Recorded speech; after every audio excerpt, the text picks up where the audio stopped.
Isso é uma boa característica, né? A Bíblia fala para que nós sejamos ousados, né? No falar, exatamente isso que a gente espera ver dos irmãos de Cristo, né? Muito bem, eu comecei na escola bíblica dominical, um estudo bíblico, e eu gostaria de dar sequência hoje. Eu creio que eu não vou conseguir terminar, mas eu darei sequência. Eu vou fazer uma breve recapitulação desse estudo, ok? E daremos sequência. Gente, esses conselhos aqui, eles não são exclusivos para casais. É que eu optei falar para casais, mas esses conselhos, eles se aplicam a todos os nossos relacionamentos. E vocês perceberão que os textos que foi escolhido para provar cada um dos conselhos, todos eles se aplicam a qualquer pessoa, mas principalmente ao seu cônjuge, né? Obviamente, esses versículos que eu compartilharei, esses conselhos, se aplicam com os seus filhos, se aplica aos seus irmãos. Quantos de vocês aqui têm irmãos biológicos? Acho que quase todos aqui, né? Alguém que é filho único? O Marcos é filho único. O Estevão também, né? É filho único, né? O João Ricardo tem irmãos, né? Então, isso se aplica também a irmãos, né? Esses conselhos se aplicam aos seus pais, né? Acho que vários de vocês ainda têm pais vivos, né? Alguns não têm mais os pais próximos, né? Mas se aplica também. Bom, esses conselhos, irmãos, é para manter saúde. Então é importante que se pratique esses conselhos. Tudo bem? Então vamos caminhar juntos. E o texto que foi lido, propositalmente foi escolhido o texto de 1 de Pedro, capítulo 3, a primeira parte do versículo, né? E a primeira parte do versículo, ele cita discernimento. Está vendo aquela palavra ali, discernimento? Né? Maridos, vós igualmente vivei a vida comum do lar com discernimento. Né? O que seria discernimento, irmãos? O que é discernimento? Essa palavra no grego é gnosis. Gnosis.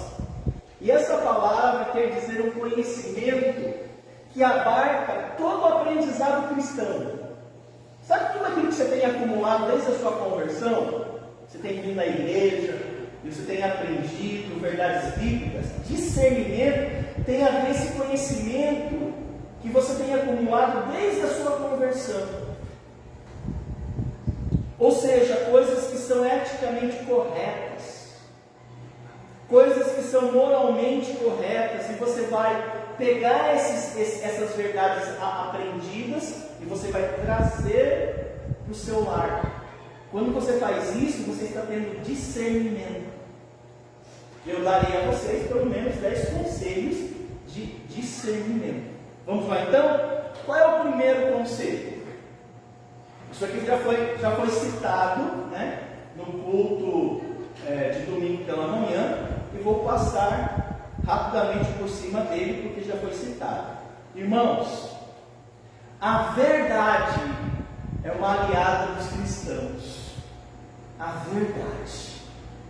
Então fale a verdade, não minta contra seu cônjuge, né? Não minta para seu cônjuge. Por que a mentira, irmãos, ela é tão devastadora? Alguém sabe dizer? Por que a mentira é tão devastadora? Nós afastamos de Deus e perdemos a confiança na pessoa. Isso tem a ver com a confiança, né? Quando você mente, a sua confiança ela é colocada em risco. Então, por isso que você deve falar a verdade. Tem um texto bíblico de Colossenses capítulo 3, versículo 9, que cita isso, né? Não mintais uns aos outros. Está vendo como eu havia dito? Embora eu esteja falando de casais, mas o texto está falando para qualquer pessoa. Isso se aplica aos seus filhos, aos seus pais, ao seu irmão biológico. Não mintais uns aos outros, uma vez que vos despistes do velho homem com os seus feitos. Ele está fazendo a referência antes da sua conversão. Antes de você conhecer a Jesus, a sua vida era marcada por mentiras. Agora não pode ser mais assim, né? Aliás, quem é o pai da mentira? É o diabo, é o Satanás, né? É o demônio, ele é o pai da mentira, né? Então, olha que interessante. A mentira, irmãos, ela destrói confiança. Então você precisa colocar isso no seu coração e se dispor a falar sempre, né, a verdade. Ok? Isso vale para todos os relacionamentos, né? Eu tenho percebido também, irmãos, que às vezes até aqui na igreja, né, quando as pessoas começam a mentir muito, né, e depois nós descobrimos a verdade, fica até difícil se relacionar com essa pessoa, né? Eu digo a vocês, até eu como pastor aqui na igreja, eu tive que me afastar de algumas pessoas por causa da mentira, né? Tive que me afastar de pessoas por causa da mentira. Então esse é o primeiro conselho, fale a verdade. Então isso foi citado no domingo pela manhã. O segundo conselho para um relacionamento saudável é o seguinte: fale com brandura. Mesmo que você esteja emocionalmente irritado, fale com brandura. Não grite e nem fale de modo desrespeitoso. Se você quer destruir um relacionamento, começa a agir desse modo, né? Eu falei que eu tive que lidar com uma situação em uma das igrejas que nós passamos, e ele falou coisas horríveis para a esposa, e a esposa não deixou barato não, devolveu, falando coisas terríveis para ele. Só que o problema inicial foi um adultério, mas o que levou o casal ao divórcio não foi nem um adultério, foi a grosseria da forma como ele se tratava. Desencadeou até um divórcio, né? Infelizmente. Olha o que a Bíblia fala, né? Ora, é necessário que o servo do Senhor não viva a contender. O que é contender? É ficar arrumando confusão. Não dá, gente. Vocês sabiam que alguns de vocês têm uma inclinação muito forte a contendas, né? Não todos, alguns de vocês são bem pacíficos, né? Mas alguns de vocês têm uma inclinação muito forte a brigar. Olha o que a Bíblia fala, né? Ora, o servo do Senhor não viva a contender, e sim deve ser brando para com todos. Está vendo como esses princípios não apenas se aplicam aos casais? Pastor, eu não sou casado, eu sou solteiro, né? Eu sou viúva, né? Não importa, isso se aplica aos seus filhos. Brandura. Apto para com todos, apto para instruir, paciente. Qual o problema do desrespeito, irmãos? O desrespeito afasta pessoas, né? Eu acho que eu já confidenciei isso a vocês aqui na igreja em algum momento. Há 3 coisas que eu tenho dificuldade de lidar, até hoje. Uma das coisas que eu tenho muita dificuldade de lidar é com isso aqui, é com desrespeito. Eu não sei lidar. Na verdade, eu me afasto. E já teve casos de eu investir por meses na vida de uma pessoa, quase beirando há anos. Essa pessoa agiu de modo desrespeitoso para comigo, eu não consigo lidar, eu preciso aprender. Lógico, eu não vou devolver com grosseria, mas o desrespeito afasta pessoas. Ninguém aqui gosta de ser desrespeitado. Ninguém, gente. Imagina dentro de casa. Imagina dentro de casa. Muito bem. O terceiro conselho, que já foi falado isso daqui, só estou pincelando eles aqui. Motive sempre que possível. Não critique com palavras de desânimo. Irmãos, não há nada que desencoraje te servir do que ouvir palavras de desânimo e críticas. Falando um pouquinho também sobre o meu exemplo com as igrejas. Às vezes, realizar um culto dá tanto trabalho, né? Vocês viram aqui o Otávio pela primeira vez, né? Regina fez muito bem. Foram horas de ensaios, horas e horas de aulas, de orientação.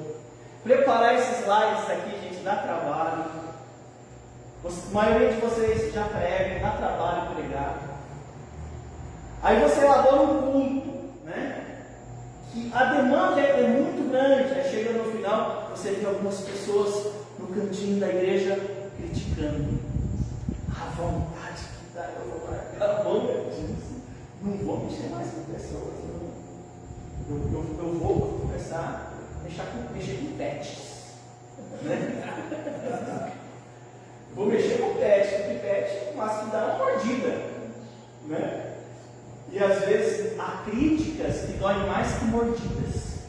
Você faz, às vezes ninguém está contente. Irmãos, sabe quantas vezes, já fez, né, um ano que eu e Juliana estamos aqui, sabe quantas vezes, lógico, a gente não está aqui para isso, mas sabe quantas vezes depois de uma pregação alguém vem me agradecer?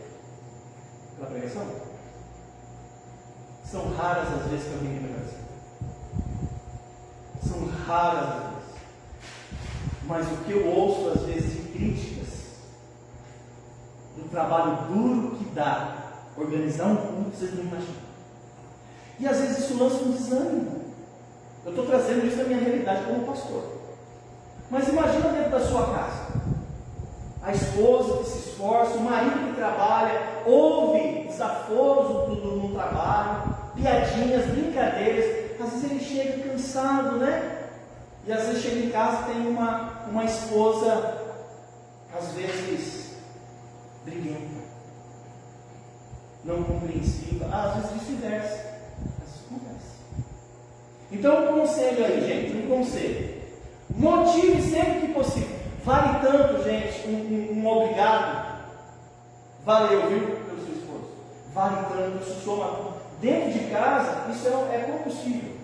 A pessoa vai se sentir mais motivada a fazer, né? Às vezes as esposas preparando a refeição, né? A sua esposa lavando louça. Quantos dos maridos lavam louça em casa? Vários de vocês. Dá trabalho lavar louça?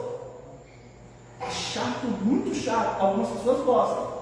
Às vezes, a sua esposa lava a louça e você nem agradece. Você já agradeceu o seu cônjuge por ter lavado a louça? Ter feito a comida? Viu? Obrigado por ter feito a comida. Isso motiva a gente. Mas às vezes a gente tem crítica. Nossa, né? E critica. Aquilo lança a gente no chão. Gente, não deve ser assim. A Bíblia vai falar o seguinte, olha que interessante. Efésios 4:29. Não saia da vossa boca nenhuma palavra torpe, e sim, unicamente que for boa para edificação, conforme a necessidade, e assim transmita graça aos que ouvem, né? Eu tenho certeza que seu cônjuge, seu filho, sua filha, vai se sentir motivado se receber uma palavra de incentivo, né? E às vezes, né, falando dos pais, os seus filhos, eles estão aprendendo ainda algumas responsabilidades, e eles não fazem às vezes tão bem quanto você, e às vezes você vai ter que ser tolerante, e às vezes motivar eles, mesmo com as dificuldades deles, para que eles continuem fazendo. Se você for extremamente severo e duro, ele vai se sentir motivado a fazer novamente? Eu acho que não. Vocês também não faziam bem pelas primeiras vezes, né? Vocês tiveram que ter perseverança para desenvolver. Pois bem, vamos lá. Quarto conselho. Antes, né? Pessoas pessimistas são companhias indesejáveis, né? Pessoas pessimistas. Você quer estragar seu dia? Fica 10 minutos com uma pessoa reclamando, jogando você para baixo. O seu dia foi destruído, né? Então, pessoas pessimistas são companhias desagradáveis, né? Indesejáveis. Quarto conselho. Isso aqui foi falado já, e vocês já sabem de cor. Só estou repetindo porque eu sou teimoso. Quarto conselho. Chame a atenção, mas com amor. Chame a atenção com amor. Jamais diminua ou haja com superioridade. Irmãos, será que no relacionamento conjugal será necessário que a esposa chame a atenção do marido? Sim ou não? Vocês acham que a Juliana já chama a minha atenção? Sim. Todo dia. Todo dia. E às vezes, ela é terrível. Às vezes ela fala assim: vem aqui, querido. Isso aqui é uma coisa muito importante. Aí eu vou lá. Eu falo: olha o que você fez. Então faz certo. Aí vai.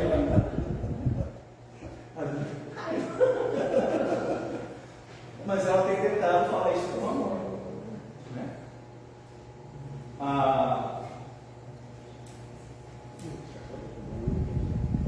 Olha o que diz a Bíblia. 2 Timóteo 4,12. Pregue a palavra. Insta. Quer seja oportuno, quer não. Corrige. Está vendo? Eu tenho que corrigir. Olha que interessante. Tem oportunidade ou não. Ou seja, eu preciso falar com ele, mas agora não é uma boa oportunidade. A Bíblia fala: se é necessário corrigir, então faça daquilo uma oportunidade. Né? Repreende, exorta com toda longanimidade e doutrina. Né? A grande dificuldade, às vezes, irmãos, na correção, é quando a pessoa te ataca. E ela acaba humilhando você. Né? E às vezes acontece dentro de uma casa, né? A esposa acaba sendo humilhada. Às vezes é o marido que é humilhado, não é bom, né? A esposa humilhar o marido, envergonhar o marido na frente dos filhos, né? O marido chamar a atenção ao ponto de envergonhar a esposa na frente dos filhos. Isso não é correto. Eu acho interessante, né? Porque nós devemos aprender a construir pontes. Né? O que seriam pontes? Né? É uma forma de eu chegar e conseguir chegar até você. Muito bem, agora vamos dar sequência no estudo de hoje, né? O quinto conselho, tá bom? Todos esses conselhos, gente, facilita o convívio. Isso se aplica a qualquer pessoa. Quinto conselho, vamos lá? Nossa, eu não consertei a parte de cima, tá? Desconsidere ali, tá bom? O quinto é: perdoe sempre. Esse é o quinto, tá bom? É na hora de digitar, eu acabei não digitando, ou não salvei na hora que eu digitei, tá bom? Perdoe sempre. Esse é o quinto conselho. Perdoe sempre. Não jogue na cara os erros e falhas do passado. Perdoe sempre. Não jogue na cara erros e falhas do passado. Irmãos, será que é segredo que o seu cônjuge vai falhar com você? Isso é segredo? Lógico que não, irmãos. Você se casou com uma mulher imperfeita. O que, pastor? Sua mulher é imperfeita. O seu marido, ele é imperfeito. Isso quer dizer que o seu cônjuge, ele está sujeito a cometer falhas. Eu vou te dar um outro segredo. Não deveria ser. Você sabia que é possível que o seu cônjuge tenha dificuldades profundas em áreas que desagradam o próprio Deus? Sabia que existe essa possibilidade? O seu marido, no coração dele, da sua esposa, no coração dela, ela nutrir desejos, pensamentos horríveis, e que um dia isso pode aparecer no seu casamento, a pergunta é: o que eu faço quando esses segredos obscuros surgirem no meu casamento? Eu peço divórcio? Lógico que não, irmãos, porque a sua esposa, o seu marido, eles são imperfeitos, e às vezes existem coisas feias que eu tenho vergonha, que eu quero abandonar, e às vezes o meu passado volta, e volta às vezes com força. Um certo pregador falou o seguinte, que casamento é igual uma viagem de avião, né? Quando você está, voando e você encontra uma turbulência durante um voo, o que você faz? Abre a porta e pula? Lógico que não. O que você faz? Você aperta os cintos. Não é hora de sair quando tem turbulência. Você tem que esperar o avião aterrissar. Quando o avião aterrissar, você pode soltar o cinto e sair fora do avião. Mas enquanto o avião está sobrevoando, você não pode pular. O dano é pior. Sabe por que muitas pessoas se destroem? Porque eles se separam no momento errado.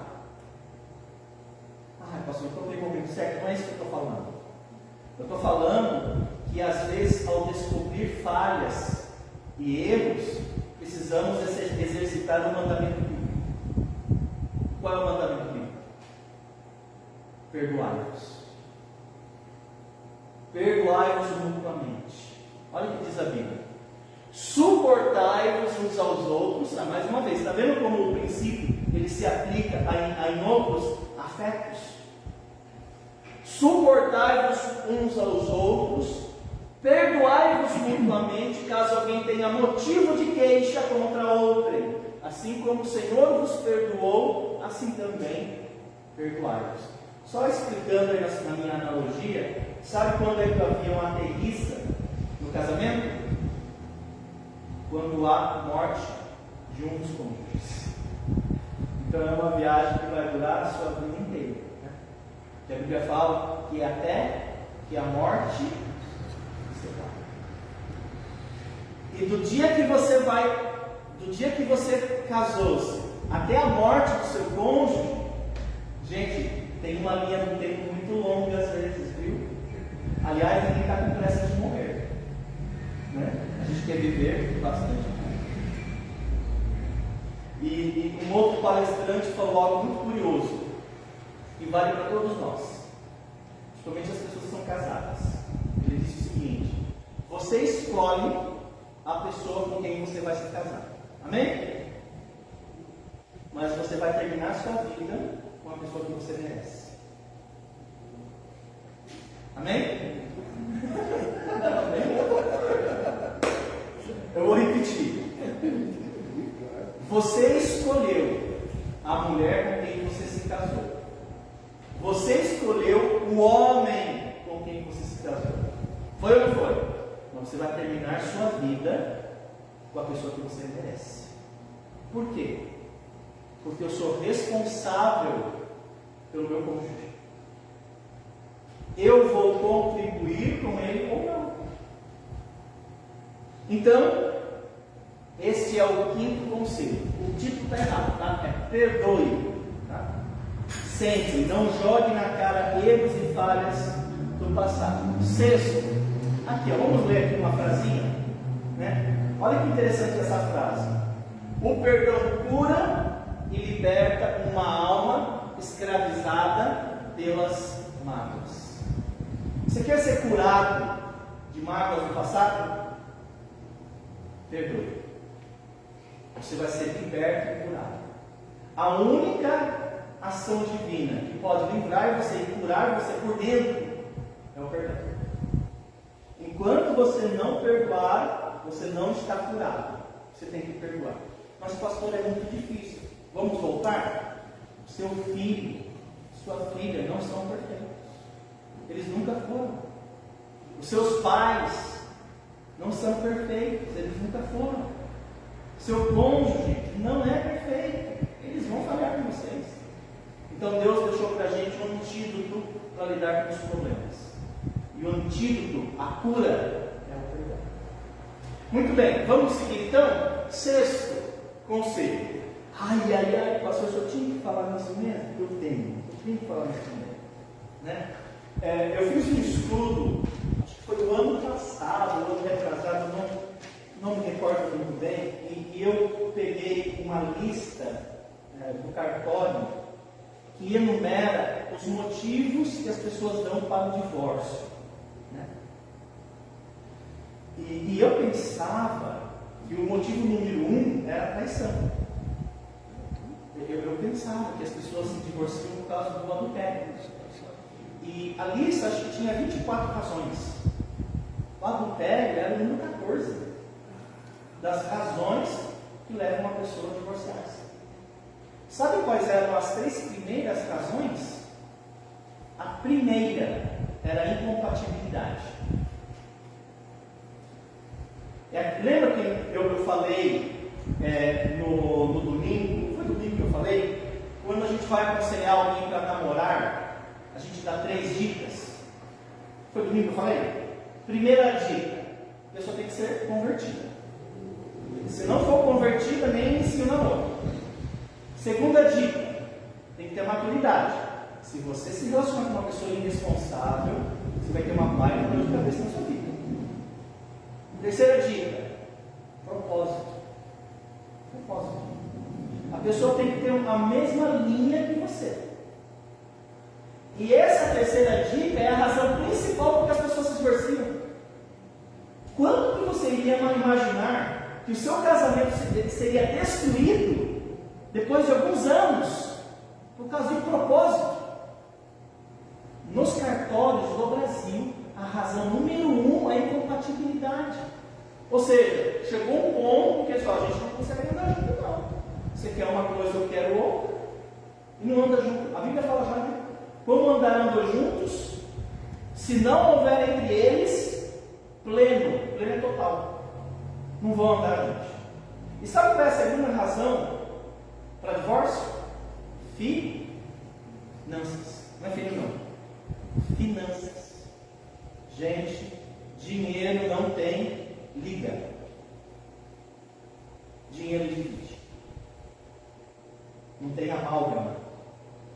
Conecta. Dinheiro divide. Você quer perder sua casa? Seja um administrador ruim. Gente, não é apenas o amor ao dinheiro que destrói uma vida, má administração também. Não é apenas o amor ao dinheiro que destrói uma vida, má administração também. Então vamos lá. Seja transparente e honesto com as finanças. Não faça dívidas sem conversar. Interessante que eu tenho tentado dar essa sugestão a vários dos irmãos sobre essa questão. Porque eu sei que você pode perder a sua casa. Olha que interessante, irmãos. Provérbios 22:1. Mais vale o bom nome do que muitas riquezas. O ser estimado é melhor do que prata e ouro. Sabe o que é ser estimado? É ser admirado dentro de casa. Se nós perguntássemos aqui para os filhos: você admira seu pai nesse quesito? O que seu filho diria de você? Eu não estou perguntando se você é um bom trabalhador ou se você é um trabalhador. Não é isso, não é essa a pergunta. É se você sabe administrar os recursos que vem à tua mão. Eu acho interessante que existem homens que encantam as pessoas de fora. Mas dentro de casa, os próprios filhos da esposa não acreditam. Houve um rei, acho que é o Ezequias. Ele foi um tremendo rei. um grande estrategista, o coração dele foi voltado para Deus, mas Deus chamou ele e falou o seguinte: põe ordem na tua casa. Ele conseguia arrancar a admiração das pessoas de fora, todo mundo achava ele o máximo, mas dentro de casa ele não era estimado. Você viu aquela história do funeral? Alguém não viu? Não é piada não, gente, é uma história do funeral, né? Um senhor havia falecido e estava fazendo culto fúnebre na igreja, né? Aí o pastor convidado foi chamado para pregar no culto fúnebre. Jomar, né? Foi convidado para pregar. Aí o que aconteceu, seu Cristóvão? Né? Pregador, né, seu Cristóvão? Lá pelas tantas, ele pregando, ele começou a elogiar o morto. Este homem estimado dentro de casa, trabalhador, administrador, bom pai, bom esposo, e começou a encher a bola do morto. Pelas tantas, ele pregando, elogiando o morto. Não foi que a viúva chamou um dos moleques e falou assim: vê lá se seu pai está mesmo. Ela estava com dúvida se era o marido dela, porque é como se ela dissesse: eu desconheço as qualidades do meu marido, ele não tem isso não. Né? É o que esse texto de Provérbios diz, né? Provérbios 22, 1, né? Mais vale o bom nome do que as muitas riquezas, e o ser estimado é melhor do que prata e ouro, né? O problema do dinheiro não é apenas o amor, mas a falta de sabedoria. Irmãos, nós precisamos de sabedoria. E às vezes você vai ter que tomar decisões difíceis na sua casa. Ok? Então este é o sexto conselho: dinheiro, né? Sétimo conselho: busque o mais breve possível a reconciliação. Não durma ressentido ou magoado. Gente, uma das piores coisas que pode acontecer no casamento é você nutrir ressentimento.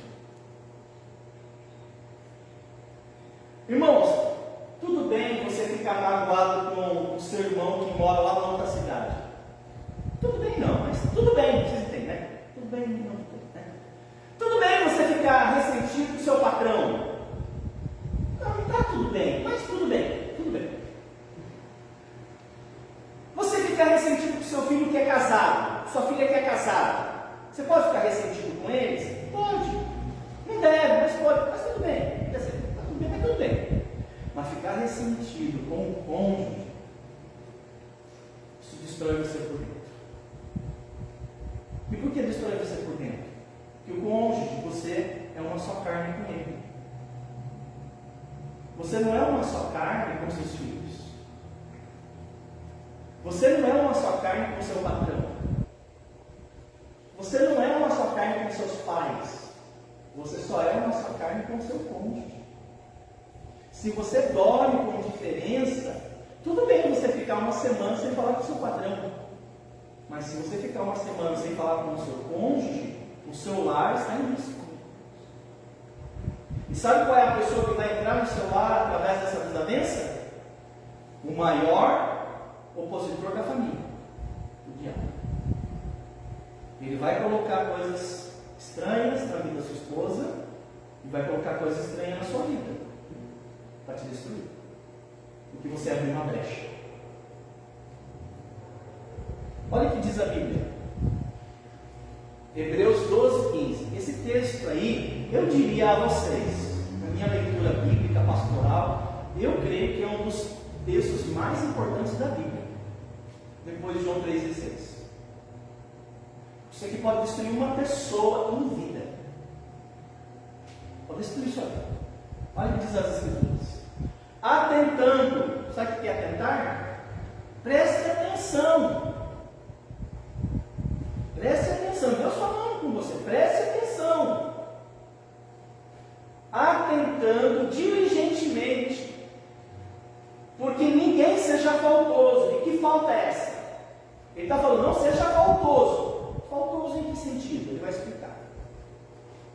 Separando-se da graça de Deus, ou seja, existe um comportamento que a graça, ela se afasta de você. É como se o próprio Deus se distanciasse de você.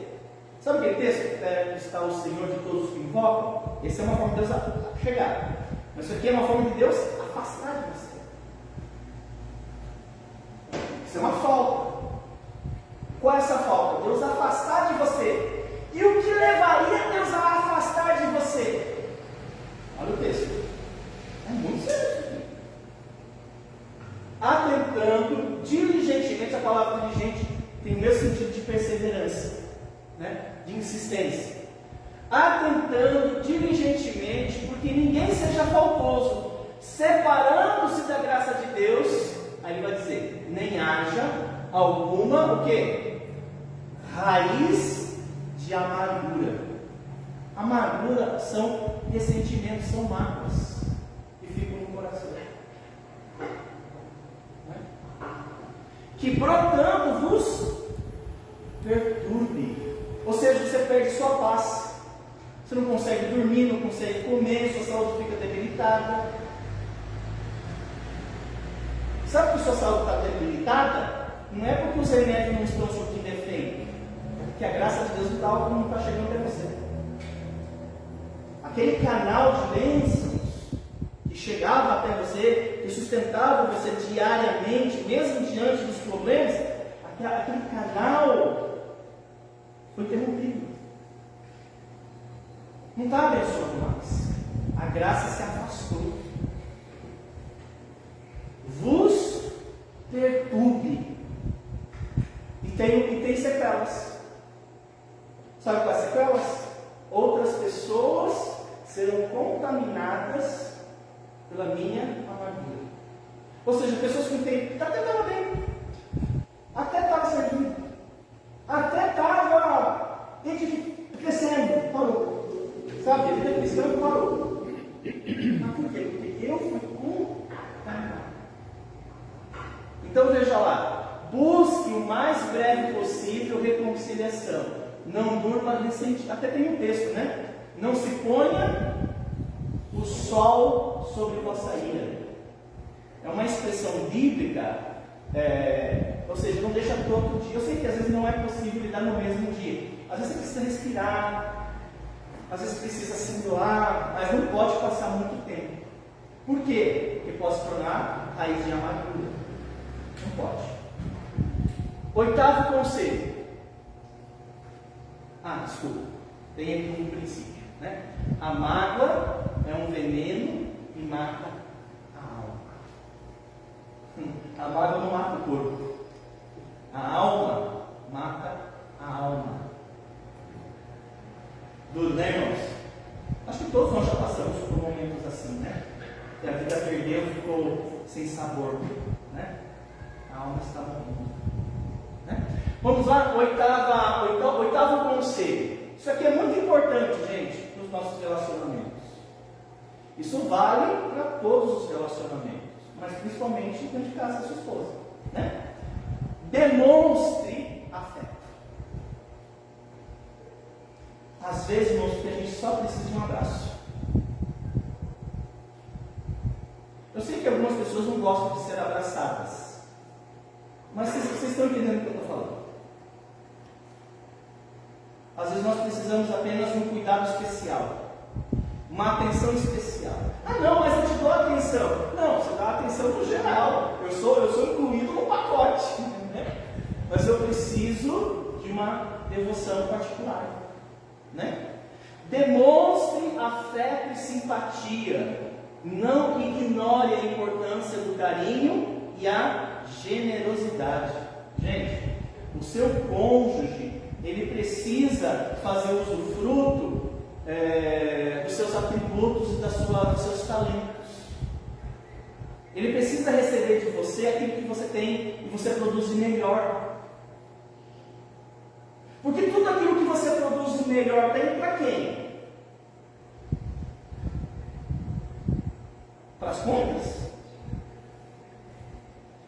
seu trabalho? E você talvez perdendo ali os seus? Né? 2 Coríntios 9:10, eu levo esse texto aqui muito a sério, viu?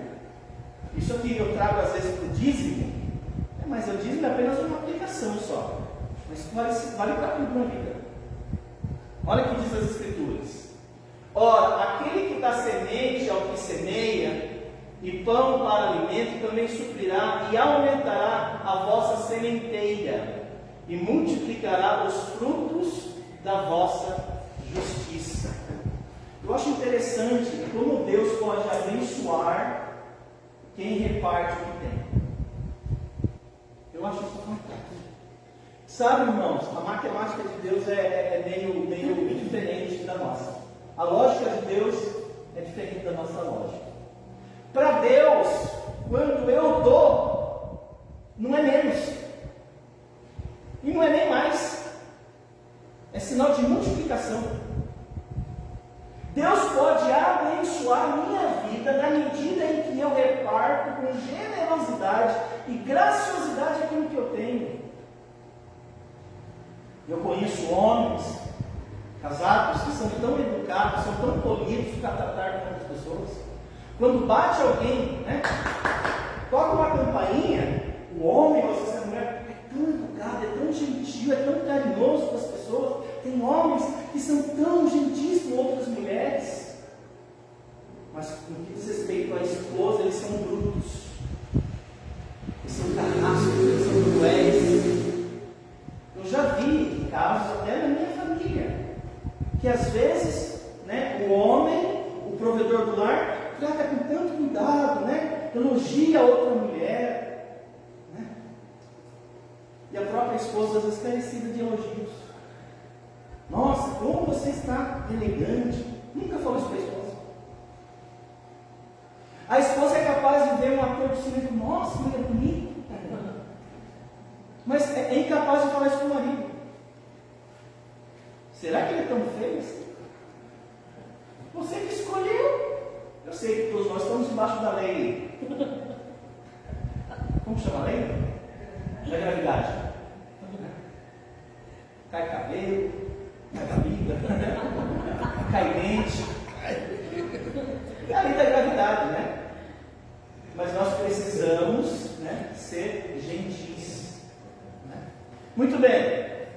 Um princípio aqui: plante sementes de bondade para a próxima safra. Você nunca planta e colhe amanhã, viu, gente? Isso não existe. Você vai semear para que você possa colher depois, né? Estamos terminando, viu, gente? Está passando o horário bem devagar hoje. Só são 8h20. Só são 8h20. Muito bem. Ou está parado o relógio? 11 horas e 8h20. Alguém sabe as horas? Muito bem. Imagina 11 horas e o pastor ainda animado pregando, eu querendo ir embora. Número 9. Novo conselho: apoie e incentive os projetos pessoais. Irmãos, não seja um empecilho, seja o principal apoiador. Dentro de um casamento, às vezes, irmãos, é necessário que o seu cônjuge seja a pessoa que mais acredita em você. Pode ser que as pessoas de fora não vão te apoiar, não vão te incentivar, mas você deve ser o principal mantenedor, porque você acredita nele ou nela. E às vezes esses projetos estão para além do trabalho principal de casa, né? Eu sei que muitos de vocês têm um trabalho principal, mas às vezes há coisas que você faz, que você gosta de fazer, mas não traz um rendimento dentro de casa, mas você gosta, e às vezes o seu cônjuge precisa desse trabalho justamente para se ocupar, para ter uma renda extra, ou para simplesmente um hobby, ou um projeto que ele tenha, e ele precisa ter em você alguém que acredita nele, que acredita nela. Nós precisamos disso, irmãos, porque vida não é só sobrevivência. Quando nós falamos de vida, nós estamos falando de qualidade de vida. Eu quero ter prazer em viver. Quem trabalha só pelo dinheiro é muito pobre. Quem trabalha só pelo dinheiro é muito pobre. O seu trabalho deve trazer realizações na sua vida. Você deve se sentir realizado naquilo que você faz. E às vezes você tem um projeto, mas você tem um incentivo dentro de casa.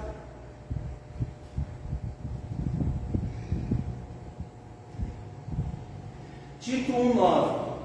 Apegado à palavra fiel, que é segundo a doutrina, de modo que tenha poder tanto para exortar, essa palavra exortar aí, é a mesma para incentivar. Que tenha poder tanto para exortar pelo reto ensino, como para convencer os que contradizem. O que ele está falando? Que às vezes não é só apontar os erros, as faltas. Às vezes o dedo deve ir em uma outra direção, de incentivar, apoiar, encorajar. Vai lá, eu te apoio você. Por exemplo, vou te dar um exemplo. O seu marido, ele quer porque quer. Então, um exemplo bem pequenininho. Ele quer porque quer trocar de carro. Um exemplo. Ele quer trocar de carro. E às vezes não é nem necessariamente porque o carro está quebrado. Ele quer, é um sonho que ele tem. E às vezes a esposa, ela tem outros pensamentos e ela acaba desmotivando ele. Não estou falando que é para as esposas apoiar o marido trocar de carro. Estou dando um exemplo. Às vezes ele tem esse sonho, ele quer realizar, ele quer ter um carro. Por que não apoia? Às vezes sua esposa, ela tem um projeto. Incentive. Não, você só chama minha atenção. Você só briga comigo. Você só me critica. Não, irmão, não seja isso. Não faça isso. Encoraje também. Né? E para eu terminar, o princípio, né? Isso aqui é legal. Eu vi um vídeo de um atleta olímpico e o treinador era o pai dele. E ele tinha, acho que vocês viram esse vídeo em algum momento. E o pai dele estava motivando ele assim, ele tinha que fazer aqueles negócios na barra, sabe? Tem 3 barras, não sei como chama aquele esporte. Sabe de? Ginástica? É barra. Aí, o pai, ele estava lá, ele foi conversando com o pai, o juiz falou, é você. Aí ele foi lá, no negócio lá, né? E ele tinha que fazer uma certa coreografia. O pai dele estava bem longe, assim, fazendo junto com ele, os mesmos movimentos que o filho dele estava fazendo lá, na área lá, com as barras, o pai dele estava fazendo lá. Quando o filho deu umas 3 piruetas e soltou o negócio, né, virou e caiu, e o juiz deu o ponto máximo, o pai dele fez assim, ó, né? Ele deu um pulo e deu um soco no ar assim. Aí falava assim, né? E seja perto de pessoas que acreditam em você, né? Pessoas que vibram com você quando você consegue alguma coisa, né? Esse é o sentido de apoiar e incentivar. Às vezes o teu filho só precisa de um incentivo para ele, gente. Só de um incentivo. Como eu falei, os seus filhos estão aprendendo, às vezes, coisas básicas, né? Eu estava conversando com o Marcos, né, acho que foi no domingo, ele falou, eu tenho dificuldade de aprendizado, né? Eu tenho que desenvolver uma forma para eu assimilar, para eu aprender. Eu não consigo aprender no mesmo ritmo como os demais. O pai precisa ter essa percepção de perceber que às vezes o filho, né, não tem a mesma velocidade ou a mesma forma de aprendizado que os demais.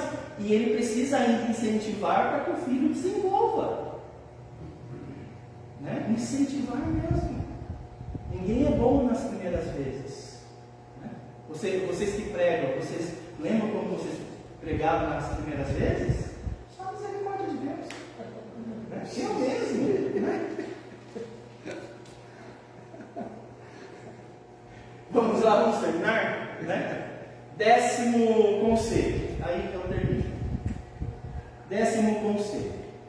Todos os conselhos são importantes, mas esse eu diria que é um dos mais importantes, né? Caminhem juntos ao lado do Senhor.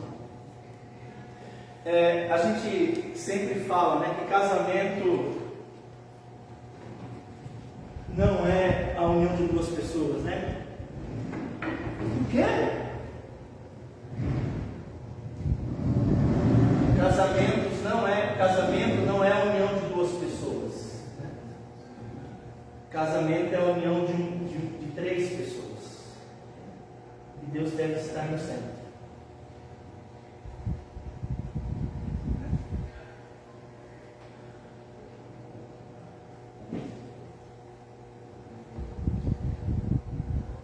Você, seu cônjuge e Deus. Um casamento bem sucedido, Deus está incluído. Caminhem juntos ao lado do Senhor. Cuidado em ser instrumento de trevas, seja uma bênção. Quando eu e Juliana, em 2007, estávamos fazendo aconselhamento pré-nupcial, eu já estava no ministério, eu estava em Vargem Grande Paulista, estava já no trabalho como evangelista, e a Juliana estava morando em Sorocaba.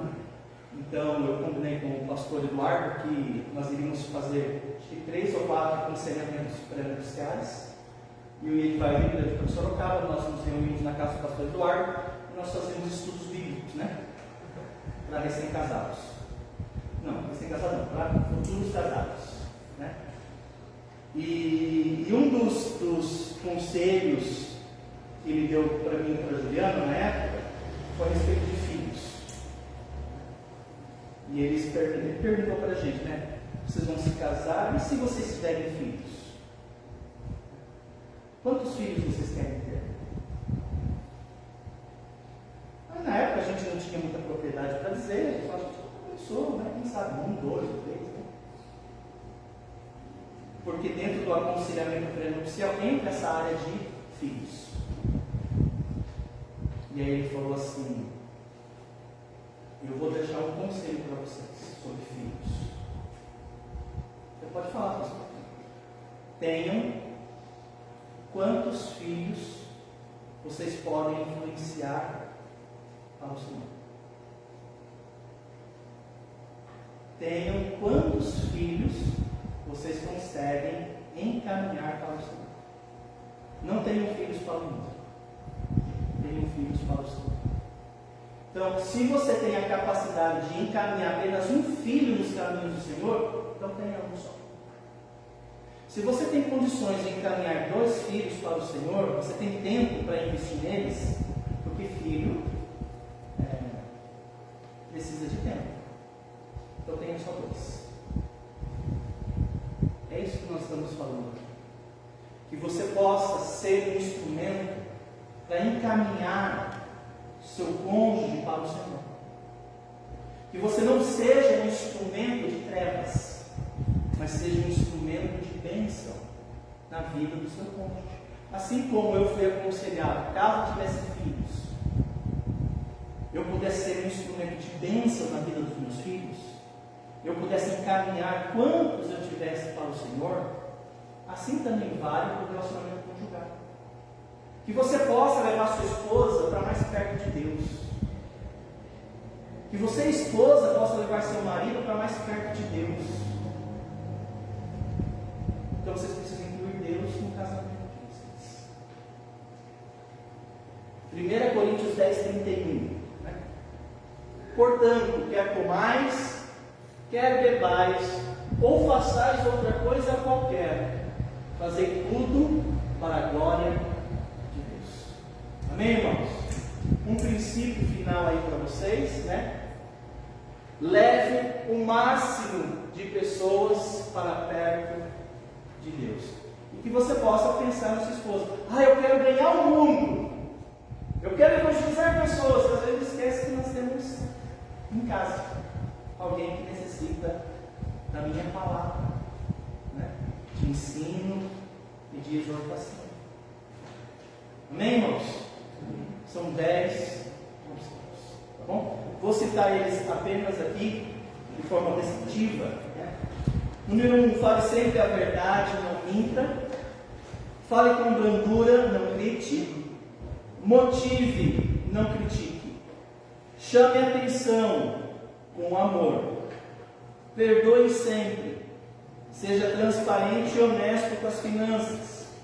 Busque o mais breve possível reconciliação. Demonstre afeto e generosidade. Apoie, incentive projetos pessoais. Caminhem juntos ao lado do Senhor. Esses princípios valem para outros relacionamentos também, ok? Eu apenas trouxe uma aplicação para casais. Então vamos fechar os nossos olhos, todos de cabeça baixa, de olhos fechados. Estamos chegando ao final do nosso culto. Alguns de vocês pegaram o começo desse estudo no domingo pela manhã e talvez você está ouvindo essas orientações agora, né?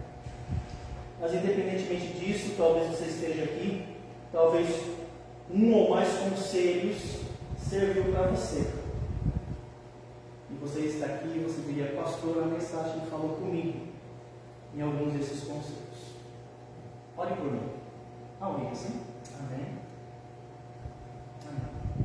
Obrigado pela sua sinceridade. Amém. Deus seja louvado. Mas alguém? Pastor, Deus também falou comigo? Okay. Querido Deus, obrigado pelo privilégio e oportunidade que nós estamos tendo de estudar a sua palavra. O Senhor viu os irmãos e irmãs que indicaram aqui, falando sobre áreas que eles precisam vencer. O Senhor conhece o coração deles. Obrigado pela sinceridade deles, ó Pai. Pedimos que o Senhor os fortaleça e que sua palavra possa trazer vida em seus corações. Eu sei que aquilo que foi falado foi trazido de maneira específica a casais, mas certamente todas essas verdades se aplicam a todos os outros relacionamentos.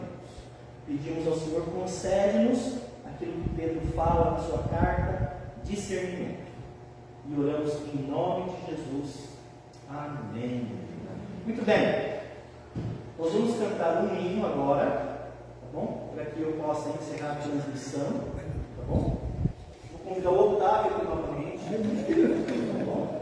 Pega o hinário, por favor, lá, filho. Nós vamos cantar o hino Buscai primeiro, 304, as duas estrofes.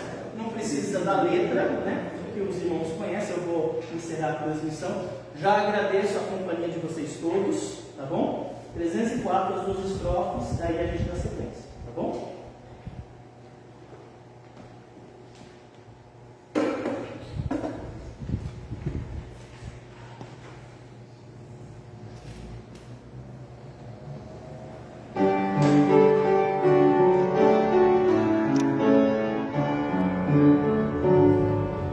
Buscai primeiro o reino de Deus e toda a sua justiça.